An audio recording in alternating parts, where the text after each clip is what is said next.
One of the things that I really appreciated about your perspective in this paper, so you outline these four different dimensions of value, yeah, like between that before and after. Kind of explain a little bit about the why this matters so much. Maybe would you mind just elaborating a little bit more on that? I mean, how would you characterize those benefits of moving from that one plane to the next? Yeah, sure. So when you're going from that static portfolio management early stage that we talked about to this dynamic portfolio management. So one area is in portfolio reporting. Again, you're going from a periodic or event-based where you're gathering the data and pulling together the reports to having it be under dynamic portfolio management. It's on demand. It's as long as the teams are keeping their data up to date, you can run all kinds of different what if scenarios and understand. So the reporting aspect is greatly improved when you get to that stage. Data gathering, going from manual gathering off of disconnected spreadsheets or various sources.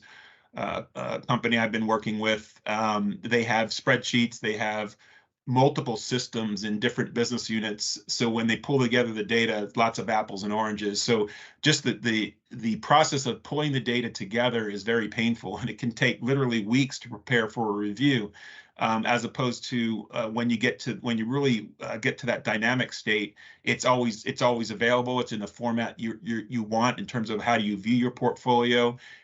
And you have that data integrity, which is the third area. So making sure you have going from inconsistent data that's not updated frequently enough to accurate, up-to-date data is the other shift from. And then finally, that's just when you go from this early stage static mode that I've been describing, there's typically a high administrative burden. I mentioned it's very manual. You're pulling data from these disconnected sources, but the goal really needs to be to lower that administrative burden, and that's where I think technology has done a lot to help companies.